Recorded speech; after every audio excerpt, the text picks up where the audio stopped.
الذي جعل الشمس والقمر بحسبان والنجم والشجر يسجدان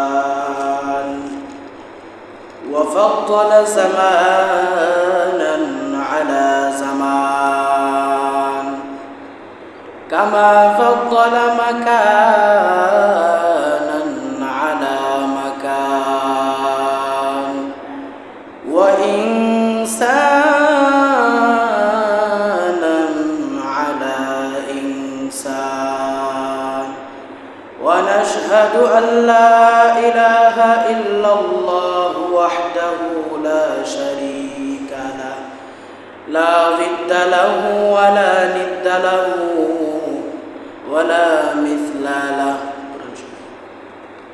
ونشهد أن سيدنا وسندنا وحبيبنا ومولانا محمد أرسله بالحق بشيرا ونذيرا وداعيا إلى الله بإذنه وسراجا وقمرا منيرا أما بعد فأعوذ بالله من الشيطان الرجيم بسم الله الرحمن الرحيم والذين كفروا فتعسا لهم وأضل أعمالهم ذلك بأنهم كرهوا ما أنزل الله فأحبط أعمالهم وقال النبي صلى الله عليه وسلم الدنيا سجن المؤمن وجنة الكافر أو كما قال عليه الصلاة والسلام إن الله وملائكته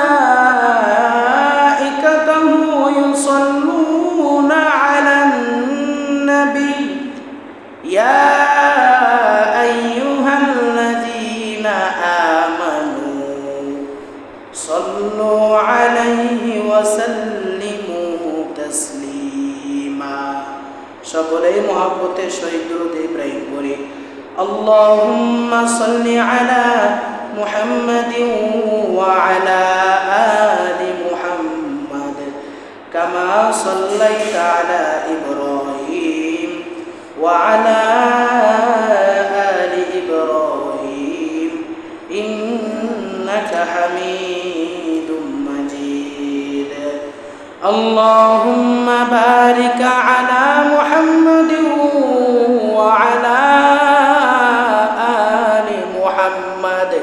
كما باركت على إبراهيم وعلى آل إبراهيم إنك حميد مجيد رب زدني علما رب زدني علما رب اشرح لي صدري ويسر لي أمري واحلل عقدة من لساني يفقه قولي وبك نستعين يا مستعان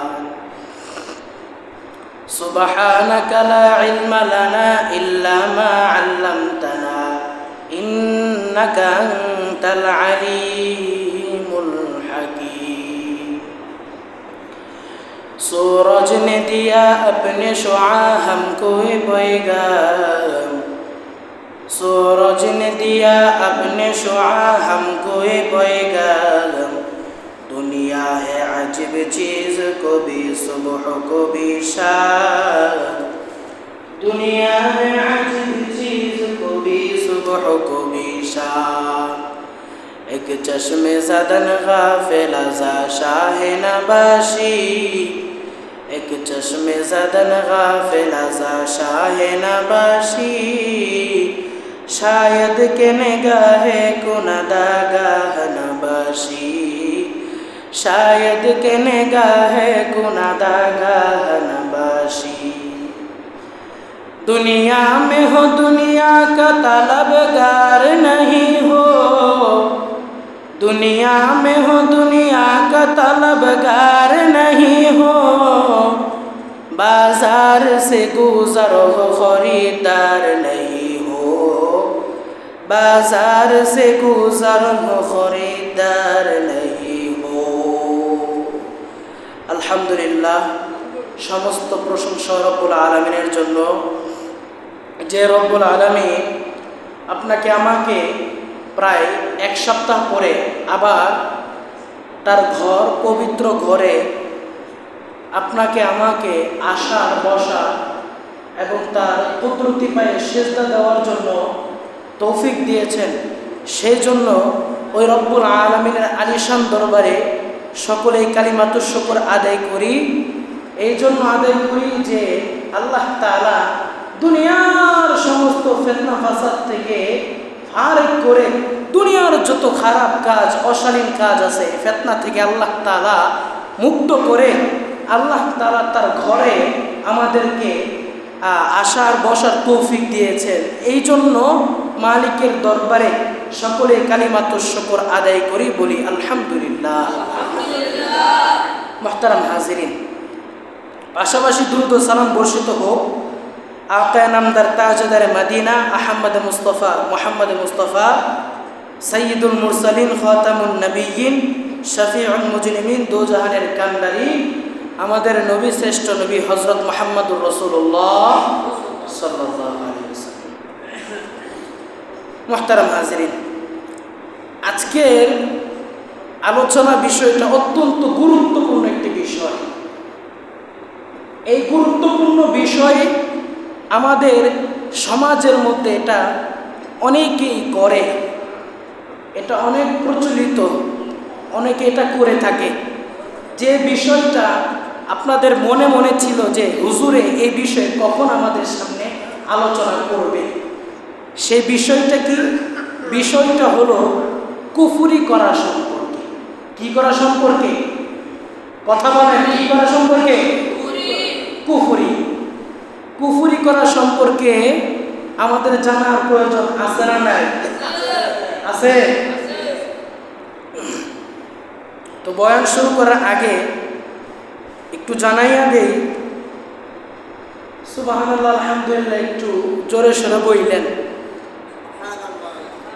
আসেন, কুফরি সম্পর্কে আমরা জানি। কুফর এটা হলো একটি আরবি শব্দ। কি শব্দ? আরবি শব্দ। কুফর একটি আরবি শব্দ। এর আবিধানিক অর্থ হলো অস্বীকার করা, ঢেকে রাখা বা গোপন রাখা। কি করা বলেছি বলেন তো? অস্বীকার করা বা ঢেকে রাখা বা গোপন করা। বলেন তো দেখি।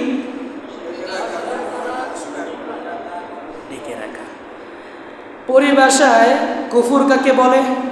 কুফর বলা হয় আল্লাহ এবং তার রাসূলকে ও ইসলামের সব কিছু অমান্য করাকে। বুঝতে পেরেছেন?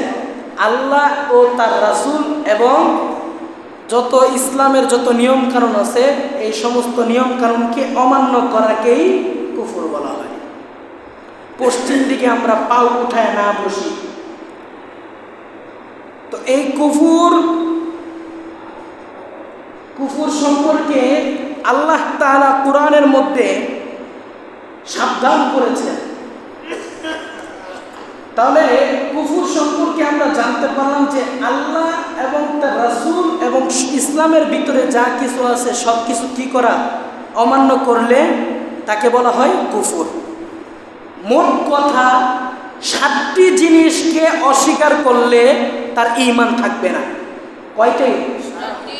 জোরে বলেন। বাম পাশের মুসলমান ঘুমাচ্ছে। কয়টি? 7টি বিষয়ের মধ্যে একটি বিষয়কে যদি না মানে তাহলে সে কাফের হয়ে যাবে। তাহলে বুঝেন আজকের বিষয়টা কতটুকু সেনসিটিভ বিষয়, কত গুরুত্বপূর্ণ বিষয়। আসুন 7টি জিনিস কি কি জেনে নেই। এক নাম্বার, আমানতু বিল্লাহি ওয়া মালাইকাতিহি ওয়া কুতুবিহি ওয়া রুসুলিহি ওয়াল ইয়াউমিল আখির ওয়াল কদরি খায়রিহি ওয়া শাররিহি মিনাল্লাহি তাআলা ওয়াল বা'থি বা'দাল মাউত। এই কালেমার মধ্যে, এই ঈমানের মধ্যে 7টি জিনিস আছে।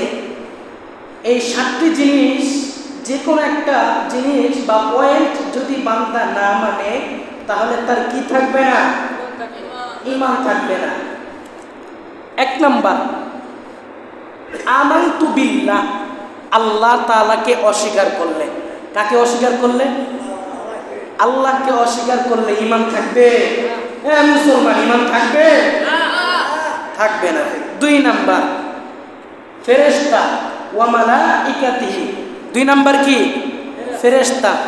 ফেরেশতাদেরকে যদি অস্বীকার করে তাহলে তার ঈমান থাকবে না। 3 নাম্বার, আসমানি কিতাব সমূহ ওয়া কুতুবিহি, আল্লাহ তাআলার প্রেরিত 104 খানা কিতাব আছে। কয়খানা? 104 খানা। এই 104 খানা কিতাবের মধ্যে যদি একটা কিতাবও অস্বীকার করে তাহলে তার ঈমান থাকবে না। 4 নাম্বার, রাসূল ও নবী, রাসূল এবং নবীকে যদি কেউ অস্বীকার করে তাহলে তার ঈমান থাকবে না।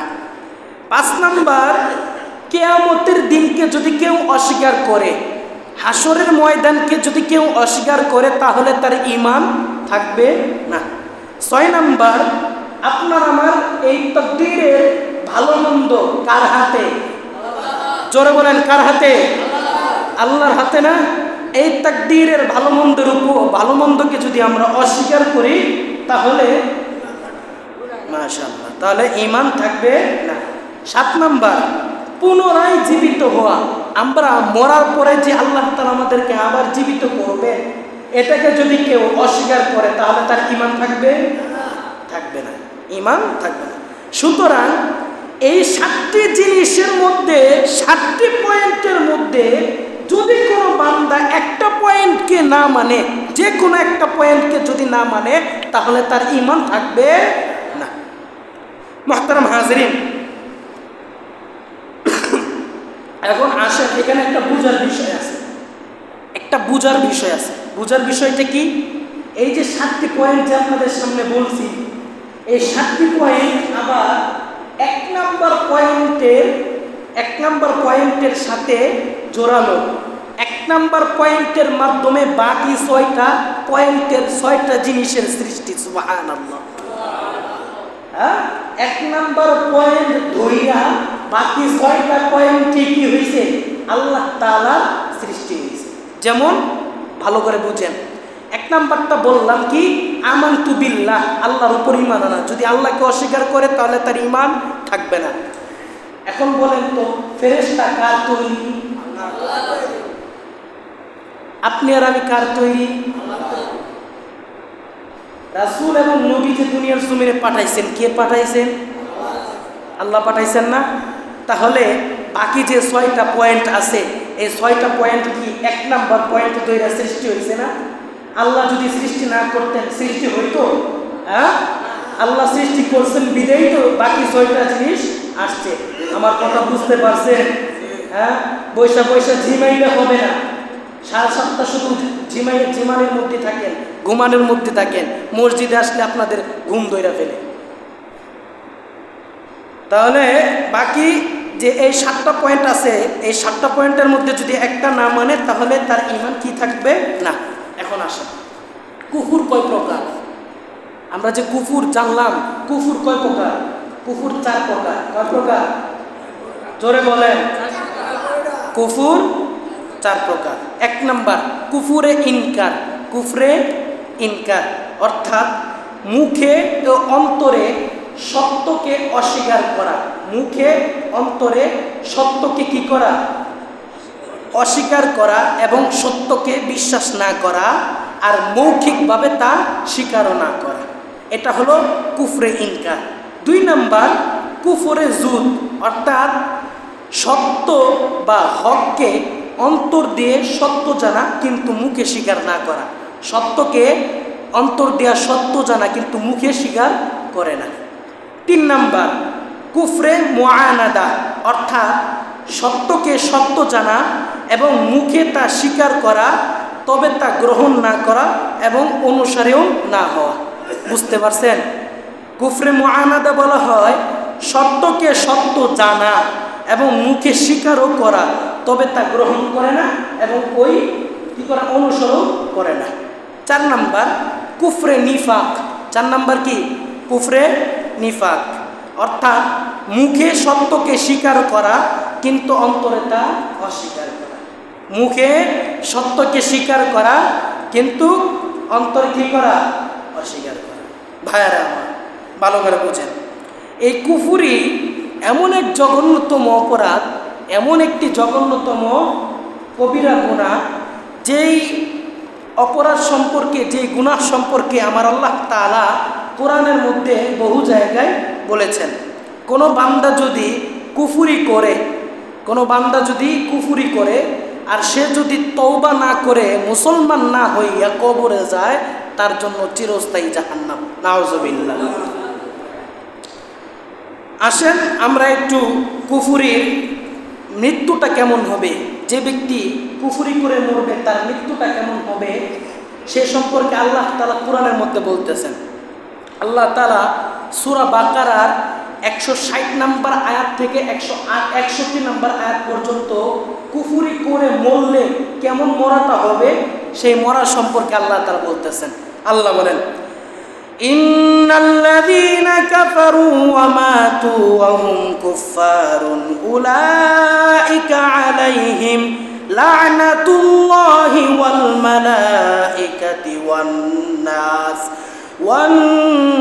নাসি আজমাইন খালিদিনা ফিহা লা ইউখাফফাফু আনহুমুল আযাবু ওয়া লা হুম ইউনজারুন।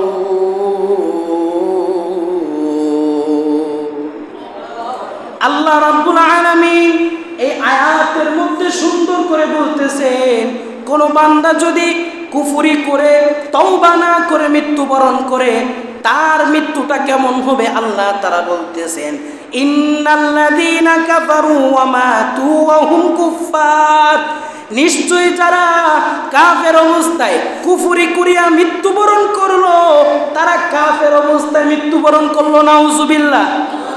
যারা কুফরি করে তওবা না করে মৃত্যুবরণ করলো তাদের মৃত্যুটা কাফের অবস্থায় হলো, মুসলমান অবস্থায় নয়। এমন এমন মুসলমানরা আছে যারা কুফরি করে, আছে না নাই? কুফরি করে সমাজের মধ্যে এমন এমন আছে, প্রেমিকাকে পাওয়ার জন্য সেই যুবক জ্যোতিষীর কাছে যাইয়া কুফরি করে, সন্তানকে বাধ্য করার জন্য কুফরি করে, স্বামীকে বাধ্য করার জন্য কুফরি করে, আছে না নাই? এরকম কুফরি সমাজের মধ্যে প্রচলিত আছে। ভাইয়েরা আমার ভালো করে শুনেন, যদি কোনো বান্দা কুফরি করে তওবা না করে আর যদি মৃত্যুবরণ করে, আমার আল্লাহ তাআলা জানাইয়া দেয় ওই বান্দার মৃত্যুটা হবে কাফের অবস্থায় মৃত্যু। নাউজুবিল্লাহ। শুধু তাই নয়, আল্লাহ রাব্বুল আলামিন বলেন, কোন বান্দা যদি কুফরি করে মৃত্যুবরণ করে আর যদি তওবা না করে, উলাইকা লা'নাতুল্লাহ, ওই বান্দার জন্য, ওই বান্দার উপরে আল্লাহর অভিশাপ। নাউজুবিল্লাহ। উলাইকা লা'নাতুল্লাহ, আল্লাহর অভিশাপ। শুধু তাই নয়, ওয়া মালাইকাতিহি, সমস্ত ফেরেশতার অভিশাপ তার উপর। এর মধ্যে ক্ষান্ত নাই। আল্লাহ বলেন, ওয়ান নাসি আজমাইন, দুনিয়ার এবং পরকালে যত মানুষ চলে গেছে সমস্ত মানুষের অভিশাপ ওই কুফরি করা বান্দার উপরে অভিশাপ পড়বে। নাউজুবিল্লাহ। তাহলে বুঝেন কুফরি করাটা কত জঘন্যতম অপরাধ। এই কুফরি করিয়া যদি কোনো বান্দা তওবা না করে মৃত্যুবরণ করে অন্ধকার কবরে যায়, আমার আল্লাহ তাআলা তার কবরে যাইতে দেরি কিন্তু তার কবরের ভিতরে জাহান্নামের আগুন জ্বালাইতে দেরি হবে না। শুধু তাই নয়, কুফরি করিয়া মরলে আল্লাহ তাআলা তারে যে জাহান্নামের মধ্যে পাঠাবে, জাহান্নামের মধ্যে পাঠানোর পর কিছুক্ষণ রাখবে না, না, আল্লাহ বলেন খালিদিনা ফিহা, সে জাহান্নামের মধ্যে চিরস্থায়ী থাকবে। নাউজুবিল্লাহ। সে ওই জাহান্নামের মধ্যে ফেরেশতারা তারে মুগুর দিয়ে পিঠাবে, পিটানোর পরে সে চাইবে আমি জাহান্নাম থেকে বের হওয়ার জন্য, কিন্তু সে পারবে না। ফেরেশতারা আবার তাকে আগের জায়গায় পাঠিয়ে দিবে। জাহান্নামের ভিতরে ঢোকার পর আমার আল্লাহ তাআলা খালিদিনা ফিহা, তারে আর জাহান্নাম থেকে বের করবে না, কারণ সে দুনিয়ার জমিন থেকে মুসলমান ছিল, মুসলমান থেকে সে কুফরি করিয়া কাফের অবস্থায় দুনিয়ার জমিন থেকে বিদায় নিছে। এই জন্য আল্লাহ তাআলা তার মৃত্যুটা কাফের অবস্থায় দিয়া তারে জাহান্নামের আগুনের মধ্যে পোড়াইতেছে। নাউজুবিল্লাহ। আল্লাহ তাআলা বলেন লা ইউখাফফাফু আনহুমুল আযাব, আমি আল্লাহ যে তারে যে আযাব দিব, আমি আল্লাহ তার উপরে যে আযাব প্রয়োগ করব, লা ইউখাফফাফু আনহুমুল আযাব, তার আযাব থেকে একটু কমাবো না, বরং যে আযাব আমি আল্লাহ দিব সে আযাব থাকবে এবং আযাবটা হবে কঠিন থেকে কঠিন শাস্তি। নাউজুবিল্লাহ। এমন আযাব আমি আল্লাহ দিব, ওয়ালা হুম ইউনজারুন, এবং আমি আল্লাহ তাআলা তারে কোনো অবকাশও আমি আল্লাহ তাআলা দিব না। তারে এমন আযাব আমি আল্লাহ তাআলা দিব, ওই আযাবের মধ্যে চিরস্থায়ী বান্দা থাকবে। সে যদি বাইরে হইতে চায় আমি আল্লাহ তাআলা তারে সুযোগ দিব না। ওই বান্দা চিরস্থায়ী জাহান্নামের মধ্যে চিরস্থায়ী হিসেবে থাকবে, আর কখনো বাইরে হইতে পারবে না। আল্লাহ তাআলা কুফরি করার শাস্তি সম্পর্কে কোরআনের মধ্যে সতর্ক করতেছেন বান্দাদেরকে, যে কুফরি করলে তোমাদের জন্য কি শাস্তি যে সামনে আছে সেটা তোমরা জানা নাও। আল্লাহ তাআলা সূরা হজের 19 থেকে 22 নম্বর আয়াতে আল্লাহ তাআলা বলতেছেন, ভালো করে শুনেন ভাইরা আমার। আল্লাহ তাআলা বলেন ফাল্লাযীনা কাফারু কুত্তিআত লাহুম থিয়াবুম মিন নার ইউসাব্বু মিন ফাওqi রুউসিহিমুল হামীম ইউসহারু বিহি মা ফি বুতুনিহিম ওয়াল জুলুদ ওয়া লাহুম মাকামিউ মিন হাদীদ কুল্লামা আরাদু আন ইয়াখরুজু মিনহা গাম্মিন উঈদু ফিহা ওয়া যুকু আযাবাল হারিক। আল্লাহ রাব্বুল আলামিন এই আয়াতগুলোর মধ্যে বলতেছেন ফাল্লাযীনা কাফারু কুত্তিআত লাহুম থিয়াবুম মিন নার, যে বান্দারা কুফরি করে মৃত্যুবরণ করবে পরকালে যখন আসবে আমি আল্লাহ তাআলা তাদেরকে থিয়াবুম মিন নার, জাহান্নামের আগুনের কাপড় আমি আল্লাহ তাআলা তাদেরকে পরাবো। নাউজুবিল্লাহ। জাহান্নামের আগুনের কাপড় আমি আল্লাহ তাআলা পোশাক তাদেরকে পরাবো। ভাইরা আমার ভালো করে বুঝেন, দুনিয়ার আগুন আপনি আর আমি সহ্য করতে পারি না, দুনিয়ার এই সূর্যের তাপ আপনি আর আমি সহ্য করতে পারি না। জাহান্নামের আগুন তো দুনিয়ার আগুন থেকে আরো 70 গুণ বেশি। তাহলে জাহান্নামের আগুন আপনি আর আমি কিভাবে সহ্য করব? ওই জাহান্নামের আগুনের কাপড় যদি আপনার আমার গায়ের মধ্যে আল্লাহ তাআলা পরাইয়া দেয়, তাহলে আপনার আমার অবস্থাটা কেমন হবে একটাবার চিন্তা করে দেখেন। এই শাস্তিটা কাদের জন্য? আল্লাহ তাআলা বলেন ফাল্লাযীনা কাফারু, যারা দুনিয়ার জমিন থেকে মুসলমান ছিল, মুসলমান থাকা অবস্থায় কুফরি করছে, কুফরি করিয়া সে কাফের হয়েছে, কাফের হওয়ার পরে সে আর তওবা করে নাই, মুসলমান হয় নাই, তার ভিতরে মৃত্যুর ভয়টা ছিল না, তার ভিতরে আমি আল্লাহর ভয় ছিল না, ওই বান্দা কুফরি করিয়া দুনিয়ার জমিন থেকে বিদায় নিছে। আমি আল্লাহ রাব্বুল আলামিন ওই বান্দার জন্য কঠিন থেকে কঠিন শাস্তি রাখছি। সেই শাস্তিটা আমি আল্লাহ বলতেছি, ভালো করে শুনো। ফাল্লাযীনা কাফারু কুত্তিআত লাহুম থিয়াবুম মিন নার, যে বান্দারা কুফরি করবে আমি আল্লাহ তাআলা তাদেরকে উপহার স্বরূপ তাদেরকে আমি আল্লাহ জাহান্নামের আগুনের পোশাক আমি আল্লাহ তাদেরকে দিব। নাউজুবিল্লাহ বলবেন না? শুধু তাই নয়, আল্লাহ বলেন ইউসাব্বু মিন ফাওqি রুউসিহিমুল হামীম, এই সূর্যের তাপ আপনার আমার মাথার উপরে পড়লে সহ্য করতে পারি না, পারি? সহ্য করতে পারি না। আল্লাহ তাআলা বলেন, যে বান্দারা কুফরি করিয়া, যে বান্দারা কুফরি করিয়া দুনিয়ার জমিন থেকে বিদায় নিবে, আমি আল্লাহ তাআলা ইউসাব্বু মিন ফাওকি রুউসিহিমুল হামিম, আমি আল্লাহ পরকালে তাদের মাথার উপরে, আমি আল্লাহ তাদের মাথার উপরে গরম গরম জাহান্নামের আগুনগুলো আমি আল্লাহ তাদের মাথার উপরে ঢালবো। নাউজুবিল্লাহ। মাথার উপরে যদি জাহান্নামের আগুন ডালে তখন আপনার আমার অবস্থা কি হবে দেখেন। দুনিয়ার জমিনের মধ্যে যদি লোহা গরম করিয়া, যদি লোহাকে গলাইয়া গরম করিয়া যদি আপনার আমার মাথার উপরে ছাড়ে, আপনার আমার মাথার অবস্থা কি স্বাভাবিক থাকবে নাকি ফুটন্ত অবস্থায় গলিয়া চূর্ণ বিচূর্ণ হয়ে যাবে? কোনটা বলেন তো দেখি?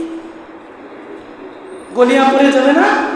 ঠিক তেমনি ভাবে জাহান্নামের কুফরি করবে যারা, তাদের জন্য আল্লাহ সতর্ক করতেছে, সাবধান সাবধান। দুনিয়ার জমিনে যারা জ্যোতিষীর কাছে যাইয়া, কোন বান্দার কাছে যাইয়া কুফরি করবা, প্রেমিকার জন্য কুফরি করবা, স্বামীর জন্য কুফরি করবা, এক কথায় কুফরি করবা, আমি আল্লাহ তোমাদেরকে সাবধান করতেছি। কুফরি করছো খারাপ কথা, মুসলমান না হইয়া তওবা না করিয়া যদি কবরে আসো, তোমাদের জন্য আমি আল্লাহ কঠিন থেকে কঠিন শাস্তি রাখছি। আর সেই শাস্তিটা হলো, আমি আল্লাহ 1 নাম্বার শাস্তি হিসেবে তোমাদেরকে আগুনের কাপড় আমি আল্লাহ তাআলা তোমাদেরকে পরিধান করাবো। 2 নাম্বার শাস্তি হিসেবে আমি আল্লাহ তোমাদের মাথার উপরে ফুটন্ত আগুনের গোলাগুলো আমি আল্লাহ তোমাদের মাথার উপরে ঢেলে দিব। নাউজুবিল্লাহ। আল্লাহ তাআলা বলতেছেন, ইউসহারু বিহি মা ফি বুতুনিহিম ওয়াল জুলুদ, মাথার উপরে যে আগুনের গোলাগুলো দিবে, ওইগুলো পুরে পুরে ভিতরে যাবে, পেটের ভিতরে যাবে। পেটের ভিতরে যাওয়ার পর পেটের নাড়ি বুড়িগুলো গলিত হইয়া, চামড়াগুলো গলিত হইয়া পিছনের রাস্তা দিয়া পড়ে যাবে। শুধু তাই নয়, যে বান্দারা কুল্লামা আরাদু আইয়াখরুজু মিনহা মিন গাম্মিন উঈদু ফিহা, যে বান্দারা এই আযাবের সম্মুখীন হবে, এই শাস্তির সম্মুখীন হবে, তারা চাইবে তাদের এই আযাবের শাস্তি থেকে রেহাই পাওয়ার জন্য দৌড় মেরে জাহান্নাম থেকে বের হওয়ার জন্য চাইবে। কিন্তু জাহান্নামের দরজার সামনে, মেন গেটের সামনে আল্লাহ তাআলার ফেরেশতা নিযুক্ত করা থাকবে।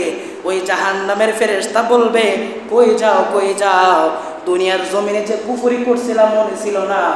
আমার আল্লাহ যে সাবধান করছিল যে কুফরি অবস্থায় মৃত্যুবরণ করিও না, আল্লাহ তাআলা যে সাবধান করছিল সেটা কি মনে ছিল না? আজকে দেখো সত্যিকারে আমি আল্লাহ তাআলার নিযুক্ত ফেরেশতা তোমাকে মুগুর দিয়া পিটাইতে পিটাইতে আবার জাহান্নামের সেই জায়গায় তোমার পাঠাইয়া দিব। নাউজুবিল্লাহ। ওয়াযুকু ফাযুকু আযাবাল হারিক, এই আযাব তারা শাস্তি, এই শাস্তি তারা স্বাদ গ্রহণ করতে থাকবে। কারা বলেন তো দেখি? কারা? যারা কুফরি করছে। কারা কি করছে? তাহলে আজকের বিষয়বস্তু কি? বিষয়বস্তু কি? কুফরি যারা করে। যারা কি করে? কুফরি করে। অনেকে আমারে জানাইছে যে হুজুর একটু কুফরি সম্পর্কে আলোচনা করলে ভালো হয়, কারণ এই কুফরি অনেকেই করতেছে, সমাজের মধ্যে এটা চালু আছে। তাই চিন্তা করলে, বিভিন্ন দিকে চিন্তা করে কুফরি সম্পর্কে আলোচনা করতেছি আপনাদের সামনে। এখন ভালো করে বুঝবেন কুফরি জিনিসটা কতটুকু মারাত্মক, সেন্সিটিভ বিষয়। এই কুফরি বিষয়টা যদি কোনো বান্দা কুফরি করে, আল্লাহ তাআলা আয়াতের মধ্যে বলল, সূরা বাকারার 160 থেকে 161 নম্বর আয়াতের মধ্যে আল্লাহ জানাইছেন না যে যে ব্যক্তিরা কুফরি করে মৃত্যুবরণ করবে তারা কাফের অবস্থায় মৃত্যুবরণ করলো, আর তাদের মৃত্যুটা এই কাফের অবস্থায় হলো, তাদেরকে শাস্তি হিসেবে কি দিল? আল্লাহ তাআলা সূরা হজের মধ্যে বলতেছেন যে যারা কুফরি অবস্থায় মৃত্যুবরণ করলো, কাফের অবস্থায় মৃত্যুবরণ করলো, তাদের জন্য 2টা শাস্তি। 1 নাম্বার শাস্তি হলো তাদের মাথার উপরে আগুনের গলিত এই পানিগুলো, আগুনের গলিত সীসাগুলো, এগুলো তাদের মাথার উপরে ঢেলে দেওয়া হবে, এবং তাদের মাথার উপরে ঢেলে দেওয়ার পর তাদের মাথার ভিতর দিয়ে বেয়ে বেয়ে তাদের পেটের ভিতরে যাবে, তাদের পেটের নাড়িগুলিগুলো জ্বলন্ত আগুনের দ্বারা গলিত হইয়া, চামড়াগুলো গলিত হইয়া পিছনের রাস্তা দিয়া পড়বে। নাউজুবিল্লাহ। কুফরি করবেন? কুফরি করবেন? হ্যাঁ, আজকে থেকে তওবা করেন যে আল্লাহ জিন্দিগির মধ্যে আর কুফরি এই সমস্ত জিনিসের ধার কাছে যাব না। আসেন, কুফরি করলে কি হবে এটা বললাম। আল্লাহ তাআলা আরেক আয়াতের মধ্যে বলতেছেন, দেখেন আল্লাহ তাআলা বলতেছেন, ওয়াল্লাযীনা কাফারু ফাতা'সা লাহুম ওয়া আদাল্লা আ'মালাহুম যালিকা বিআন্নাহুম কারিহু মা আনজালাল্লাহু ফাআহবাতা আ'মালাহুম। যারা কুফরি করে, জীবনে একবার হলেও কুফরি করছে, তাদের জীবনের যত আমল আছে সব আমল বিনষ্ট হয়ে যাবে। নাউজুবিল্লাহ। যারা কুফরি করলো তাদের কি হয়ে যাবে? জীবনের যত আমল আছে সব আমল নষ্ট হয়ে যাবে। শুধু তাই নয়, আল্লাহ তাআলা কত দেখেন আল্লাহ তাআলা কিভাবে বলতেছে, যারা কুফরি করে তারা শয়তানদের অভিভাবক। নাউজুবিল্লাহ। আপনার আমার অভিভাবক হওয়ার কথা কার? আল্লাহর না? আল্লাহ তাআলা আপনার আমার অভিভাবক না? কিন্তু শয়তানের অভিভাবক হিসেবে আপনি আর আমি হয়ে যাইতেছি। দেখছেন? হ্যাঁ, আল্লাহ তাআলা বলতেছেন যারা কুফরি করে শয়তান তাদের অভিভাবক এবং তারা হলো জাহান্নামী। আল্লাহ তাআলা বলতেছেন সূরা বাকারার 257 নং আয়াতে আল্লাহ তাআলা বলতেছেন, আল্লাহ বলেন, ওয়াল্লাযীনা কাফারু আউলিয়াউহুমুত তাগুত ওয়া ইয়াখরুজুনাহুম মিনান নূরি ইলা যুলুমাতি উলাইকা আসহাবুন নার হুম ফিহা খালিদুন। সুবহানাল্লাহ। আল্লাহ তাআলা বলতেছেন ওয়াল্লাযীনা কাফারু আউলিয়াউহুমুত তাগুত, যারা কুফরি করে তারা হলো তাগুত অর্থাৎ শয়তানের অভিভাবক। শয়তানের অভিভাবক যারা কুফরি করে তারা শয়তানের অভিভাবক। শুধু তাই নয়, তারা হলো ইউখরিজুনাহুম মিনান নূরি ইলা যুলুমাত, তারা আলো থেকে অন্ধকারের দিকে যাইতেছে, আলো থেকে অন্ধকারকে তারা নিজের জীবনের জন্য বেছে নিয়েছে। নাউজুবিল্লাহ। শুধু তাই নয়, আল্লাহ বলেন উলাইকা আসহাবুন নারি হুম ফিহা খালিদুন, তারা হলো চিরস্থায়ী জাহান্নামী, তারা জাহান্নামের মধ্যে থাকবে। হুম ফিহা খালিদুন, চিরস্থায়ী থাকবে, ক্ষণস্থায়ী নয়। 10,000 50,000 বছর তা নয়, বরং চিরস্থায়ী, আর কখনো বের হতে পারবে না। যারা কুফরি করে মৃত্যুবরণ করবে তাদের জন্য এই শাস্তিটা আমার আল্লাহ তাআলা জারি রাখছেন। নাউজুবিল্লাহ বলবেন না? আসুন মুহতারাম হাজিরিন, এখন কিছু কিছু কথা আছে যে কথাগুলো জীবনে আমরা হয়তো অনেকে বলছি। কুফরি 30টা বাক্য আছে। কয়টা? 30টি কুফরি বাক্য আছে। এই 30টি কুফরি বাক্যর মধ্যে দেখবেন আপনার আমার জিন্দেগির মধ্যে কোনো একটা বাক্য বলছি কিনা। যদি বলি থাকি তাহলে তওবা করে আল্লাহর কাছে মাফ চাবো।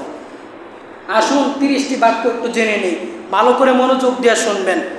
1 নাম্বার বাক্য, আল্লাহর সাথে হিল্লাও লাগে। আল্লাহ তাআলার সাথে, যেমন আমরা বলি আল্লাহ ছাড়া কেউ নাই, অনেকে আছে টিটকারি করে বলে যে আল্লাহর সাথে হিল্লাও লাগে। আল্লাহর সাথে কি লাগে? হিল্লাও লাগে। হিল্লা অর্থ কি? হিল্লা অর্থ হলো কৌশল। হিল্লা অর্থ কি? কৌশল। আচ্ছা, আল্লাহ তাআলা কি তোমার থেকে কম কৌশলকারী? হ্যাঁ, আল্লাহ তাআলা তোমার আমার থেকে বেশি কৌশলকারী না? তুমি কি ষড়যন্ত্র করতেছো সেটা কি আল্লাহ জানে না? তুমি কি কৌশল করবা তার থেকে বেশি আল্লাহ তাআলা কৌশল করবেন না? হ্যাঁ, তোমার কৌশল আল্লাহ তাআলার কাছে কিছুই না। তাহলে এই কথাটা অনেক মুরব্বীরা বলে দেখেন যে আল্লাহর সাথে হিল্লাও লাগে, এমনি বলে না? 1 নাম্বার। 2 নাম্বার, এই কথাটা অনেকে বলে যে তোর মুখে ফুল চন্দন পড়ুক। তোর মুখে কি পড়ুক? ফুল চন্দন পড়ুক, বলে না? এ মুসলমান আছে না নাই? তোর মুখে ফুল চন্দন পড়ুক। এই ফুল চন্দন হলো হিন্দুদের জন্য। কাদের জন্য? হিন্দুদের জন্য। দেখছেন কখনো আপনার জন্মে বা আপনার বাপের জন্মে কোনো মুসলমান মরে যাওয়ার পরে তার মুখের মধ্যে ফুল ছিটায় দিছে, চন্দন ছিটায় দিছে? হ্যাঁ, দেখছেন? হ্যাঁ, তাহলে এই কথাটা বলাটা কি একটা কুফরি কথা। এই কথাটা কি কুফরি কথা। তোর মুখে কি করুক? ফুল চন্দন পড়ুক। আপনারা কথা বলেন না, মানে জিমানি মুরগির মতন বৈশা রয়েছেন। সারা সপ্তাহ বৈশাও থাকেন, এসে শুক্রবারের দিনও আপনারা জিমানি মুরগির মতন বসে থাকেন, দেখতেছেন যে আমার কষ্ট হইতেছে কথা বলতে, একটু কথা বলতে পারেন না? 2 নাম্বার কি, তোর মুখে কি করো, ফুল চন্দন করো। 3 নাম্বার, এই কথাটা অনেকেই বলি, কষ্ট করলে কেষ্ট মিলে, বলি না? হ্যাঁ, আছে না? কষ্ট করলে কি মিলে? কেষ্ট মিলে। অথচ কেষ্ট হলো হিন্দুদের একটা দেবীর নাম। হিন্দুদের কিসের নাম? দেবীর নাম। কষ্ট করলে কেষ্ট মিলে। এখন আপনি আর আমি মুসলমান, কষ্ট করলাম, কষ্ট করার বুঝি, যদি কষ্ট করার পরে যদি আপনার আমার কপালে দেবী জুটে, তাহলে কষ্ট করে কোনো লাভ হইল? হ্যাঁ, আপনার আমি কষ্ট করলামই তো আল্লাহর কাছ থেকে বিনিময় নেওয়ার জন্য। আপনার আমি মুসলমান হিসেবে কষ্ট করলামই তো জাহান্নামের আগুন থেকে বাঁচার জন্য। এখন যদি দিন শেষে কষ্ট করার পরে যদি দেবী নিয়ে আমার কবরে যাইতে হয়, তাহলে আমি মুসলমান হয়ে আমার লাভ হইল কি? বা কষ্ট করে আমার লাভ হইল কি? তাহলে এই কথাটা বলবো না, কষ্ট করলে কেষ্ট মিলে, এই কথাটা কখনো বলবো না। বলবো কি, যে কষ্ট করলে আল্লাহ তাআলা কপালে সুখ দিবেন। কষ্ট করলে কি দিবেন? বা এই কথাটা বলবেন যে কষ্ট করলে আল্লাহ তাআলা বিনিময় দিবেন। ঠিক না? আমরা মুসলমান, আল্লাহ তাআলা আমাদের মুসলমানের কথা আল্লাহ তাআলা বলার জন্য তৌফিক দান করো। 4 নাম্বার, এই কথাটা অনেক বলি রাগের মাথায়, যে মহাভারত কি অশুদ্ধ হয়ে গেল? মহাভারত কি অশুদ্ধ হয়ে গেল? এরকম কথা বলি না? হ্যাঁ, মহাভারত কি অশুদ্ধ হয়ে গেল? মহাভারত এটা কি জানে? মহাভারত হলো হিন্দুদের একটি উপন্যাস। হিন্দুদের কি উপন্যাস? নাউজুবিল্লাহ বলবেন না? হিন্দুদের একটি উপন্যাস। আর উপন্যাস কখনো সঠিক হয় না, উপন্যাস হয় ভুলে ভরা। উপন্যাস কি হয়? ভুলে ভরা।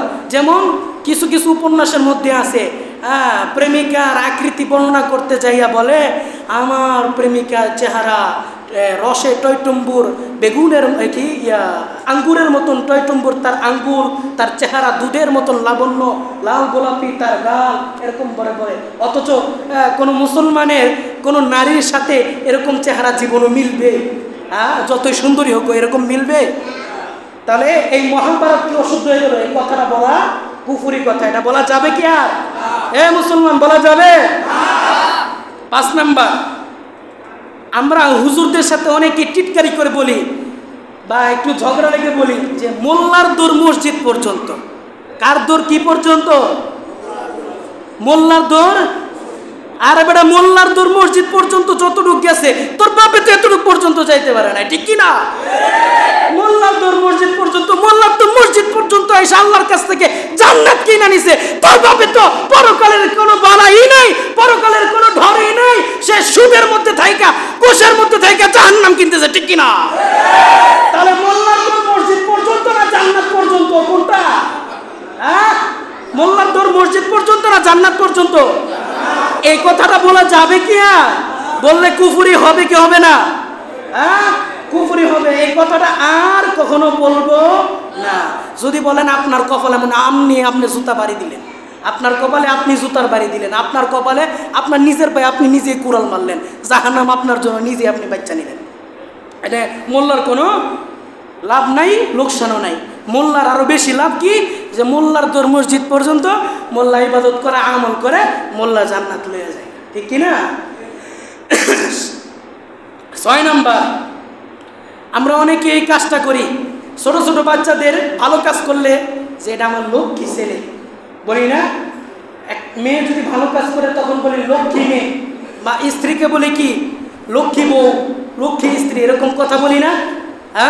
তাহলে এই কথাটা এখন বুঝেন। লক্ষ্মী ছেলে, লক্ষ্মী মেয়ে। লক্ষ্মী শব্দটা হলো হিন্দুদের একটা দেবীর নাম।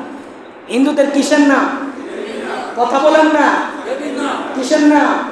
দেবীর নাম। এই কথাটা বলা যাবে না। যদি বলেন তাহলে আপনার মেয়েকে, ছেলেকে লক্ষ্মী যে হিন্দুদের দেবীর সাথে উল্লেখ করে ফেললেন, শিরকি করলেন, কুফরি করলেন, ঈমান হারা হয়ে গেলেন। দেখেন তো, জীবনে একবার করছেন নি, এই কথাটা বলছেন নি? যদি বলে থাকেন আল্লাহর কাছে মাফ চাইয়েন। 7 নাম্বার, এই কথাটাও বলি যে তোর চরিত্র কি দুধে দেওয়া তুলসী পাতা, কই না? তোর চরিত্র কি দুধে দেওয়া তুলসী পাতা? এই যে কথাটা বলি, তুলসী পাতা, দুধে দেওয়া তুলসী পাতা, তুলসী পাতা আমাদের খাদ্যবস্তু, আর তুলসী পাতা যাদের মাথার ভিতর গোবর আছে তাদের জন্য ইবাদতের খোদার বস্তু, ঠিক কিনা? হ্যাঁ, আমরা খাই তুলসী পাতা, আমরা খাই, আর তারা করে পূজা। তারা কি করে? একটা গাছরে পূজা করে। দেখেন তো কিরকম বিবেকহীন। তাহলে এই কথাটা বলা যাবে না, দুধে ধোয়া তুলসী পাতা। পর্দার আড়ালের আম্মা যান, ভালো করে শোনেন, তাহলে দুধে ধোয়া তুলসী পাতা এই কথাটা বলা যাবে না। 8 নাম্বার, এটা হলো যারা মাজার পূজারি করে, পীর মানে, মুর্শিদ মানে, তাদের জন্য 8 নাম্বার। যেমন অনেকে বলি ইয়া খাজা, ইয়া বাবা, এরকমভাবে অনেকেই বলি না, বা ইয়া গাউস, এরকমভাবে বলি ইয়া খাজা, ইয়া গাউস, এইরকমভাবে ডাকা আল্লাহ ছাড়া কাউকে ডাকা নাজায়েজ। আল্লাহ ছাড়া কাউকে ডাকা কি নাজায়েজ, কুফরি। খারাপ লাগতেছে? 10 নাম্বার, আমরা অনেকে বলি বিসমিল্লাহ গলত বলা। বিসমিল্লাহ কি বলা? গলত বলা। হয়তো এটা আপনার নতুন শুনছেন। বিসমিল্লাহ গলত বলা মানে সে বলতেছে বিসমিল্লাহ কি ভুল, বিসমিল্লাহ কি ভুল, অথচ বিসমিল্লাহর শুরুতে আল্লাহর নাম নেওয়া শুরু করতে হয় না? আল্লাহর নাম নেওয়া শুরু না করলে মজলিস হোক, কুরআন তেলাওয়াত হোক, বরকতহীন হয়। কি হয়? বরকতহীন হয়। 11 নাম্বার, হসপিটালে কেউ থাকলে তখন আমরা বলি যে আমার বাইস্তাব, আমার বাইক না মৃত্যুর সাথে পাঞ্জা লড়তেছে। কি করতেছে? কথা বলে কি করতেছে? হাসির বিষয় না? দেখেন তো, আমি মানুষ, আমার শক্তির সাথে একটা মানুষের শক্তির সাথে মিল পাবে, সমকক্ষ। তার সাথে আমি পাঞ্জা লড়লে সে আমার সাথে পারার একটু কম বেশি হইতে পারে, বা তার থেকে তার 99, আমার 100% শক্তি থাকতে পারে, কম বেশি থাকতে পারে। তো একটা জিনিস করতে গেলে সমকক্ষ থাকতে হয়, কিন্তু সমকক্ষ যদি না হয় তাহলে তার সাথে পাঞ্জা লইরা কি পারা যায়? বলেন তো। চিকনার সাথে মোড়া বেড়ার লোকে পারবো জীবনে? বডি বিল্ডারের সাথে চিকনা বেড়া পারবো জীবনে? পারবো কি? এই কথা বলেন না কে? পারবো? হ্যাঁ, জীবনে পারবো না। তাহলে এখন কথাটা বুঝেন, এই যে মৃত্যুর সাথে পাঞ্জা লড়া, তুমি বেড়া বিছানার মধ্যে পড়ে বেড়া, তোমার জীবনই নাই, আজরাইল দেখে তোমার জিব্বা উল্টা গেছে, চোখ উল্টা গেছে, তুমি বেড়া আজরাইল লোকে পাঞ্জা খেলবা?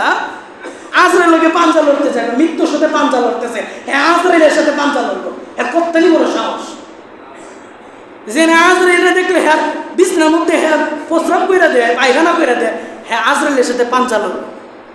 12 নাম্বার, এই কথাটা বলি যে অকালে মৃত্যু হয়ে গেছে, কই না? অনেক যুবক মৃত্যুবরণ করলে যে অকালে মৃত্যুবরণ করছে, অকালে মৃত্যুবরণ করে ফেলছে। 13 নম্বর, মধ্যযুগ বর্বরতা বলা। মধ্যযুগ বর্বরতা বলা। মধ্যযুগ কোনটা? একবারে জাহিলিয়াতের যুগ থেকে নিয়ে এই যুগ পর্যন্ত, এর মাঝখানে সাহাবা একরাম এবং নবীজির যে যুগটা ছিল সেটা ছিল স্বর্ণালী যুগ। কি ছিল? স্বর্ণালী যুগ, সেটা ছিল মধ্যযুগ। অনেকে বলি যে ইতিহাস যায় না, ইতিহাস জানে না, মধ্যযুগ বর্বরতা ছিল। এই কথাটা বলা কুফরি কথা। 14 নাম্বার, অনেক চাচারা আছে, বাপ চাচারা আছে, চায়ের দোকানে বইয়া বাপ রে বাপ, এই যে সংসদ গিরি শুরু করে, কয় পর্দার কথা বলেছে, মন ঠিক থাকলে পর্দা লাগে না। আছে না? না, মন ঠিক থাকলে পর্দা লাগে না। ওই বেত্তমিজের বেত্তমিজ কবরের ভেতর ঢুকালো, দেখবি ফেরেশতার মুগুরে ঠেলা কারে, তখন পর্দা কারে হে সময় বুঝাইব ঢুকালো। তাহলে মন ঠিক থাকলে পর্দা লাগে না, এই কথাটা বলা যাবে? বলা যাবে? 15 নাম্বার, 15 নাম্বার দেখেন, 15 নাম্বার, অনেকে আমরা নামাজ পড়ি না, বা নামাজের লেগে দাওয়াত দিলে কয় নামাজ পড়লে কি ইমান ঠিক আছে, নামাজ পড়লে কি ইমান, নাউজুবিল্লাহ পড়বেন না নাকি? হা করে তাকা দেখবেন, নাউজুবিল্লাহ বলেন। নামাজ পড়লে কি ইমান ঠিক আছে, নামাজ না পড়লে কি ইমান ঠিক আছে? ইমান ঠিক রাখার জন্য প্রথম নাম্বার শর্ত হইল নামাজ। ইমান ঠিক রাখার জন্য প্রথম নাম্বার শর্ত কি? হ্যাঁ, নামাজ না পড়লে কি ইমানই ঠিক আছে। 16 নাম্বার, আল্লাহ ও রাসূলকে গালি দেওয়া। আল্লাহ রাসূলকে কি করা? যে ব্যক্তি আল্লাহ এবং রাসূলকে গালি দেয় সে ব্যক্তি কুফরি করলো। আর যে ব্যক্তি আমার রাসূলকে গালি দিল, সে কোনো মুসলমানের সামনে যদি আমার নবীকে নিয়ে গালি দেয়, আর ওই মুসলমানের মধ্যে যদি বিন্দু পরিমাণ ঈমানের তেজ থাকে, তাহলে ওই জায়গায় তার কল্লা বলা দিবে, ঠিক কিনা? মুসলমানের বাচ্চা হলে সে নবীজির দুশমনকে কখনোই রক্ষা, নিজের দুশমনকে, নবীজির দুশমনকে কখনোই সে নিজের কাছে আশ্রয় দিবে না, বরং তার জুতা পিটা করে এলাকা ত্যাগ করবে, ঠিক কিনা? 17 নম্বর, আল্লাহ রাসূলের হুকুমকে অমান্য করা বা খারাপ মনে করা বা এর ত্রুটি বিচ্যুতি করা।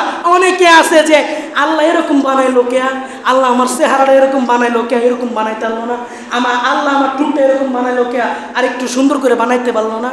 বেদতুমিজের বেদতুমিজ, তুই নিচের দিকে একটু তাকায় দেখ, তোর চেয়ে আরো কত খারাপ লোক আছে, তোর চেয়ে আরো কত বিশ্রী লোক এবং কত অসুন্দর আকৃতিতে আছে, একটু দেখা শুকরিয়া আদায় করতে পারোস না?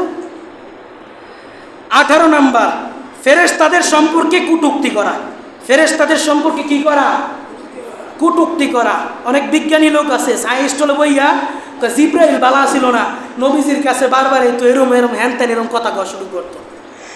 19 নম্বর, জান্নাতের মধ্যে যে আল্লাহ তাআলা হুর গিলমান দিবে, এটা বিশ্বাস না করা। আল্লাহ তাআলা যে হুর গিলমান দিবে, এটা কি না করা? বিশ্বাস না করা।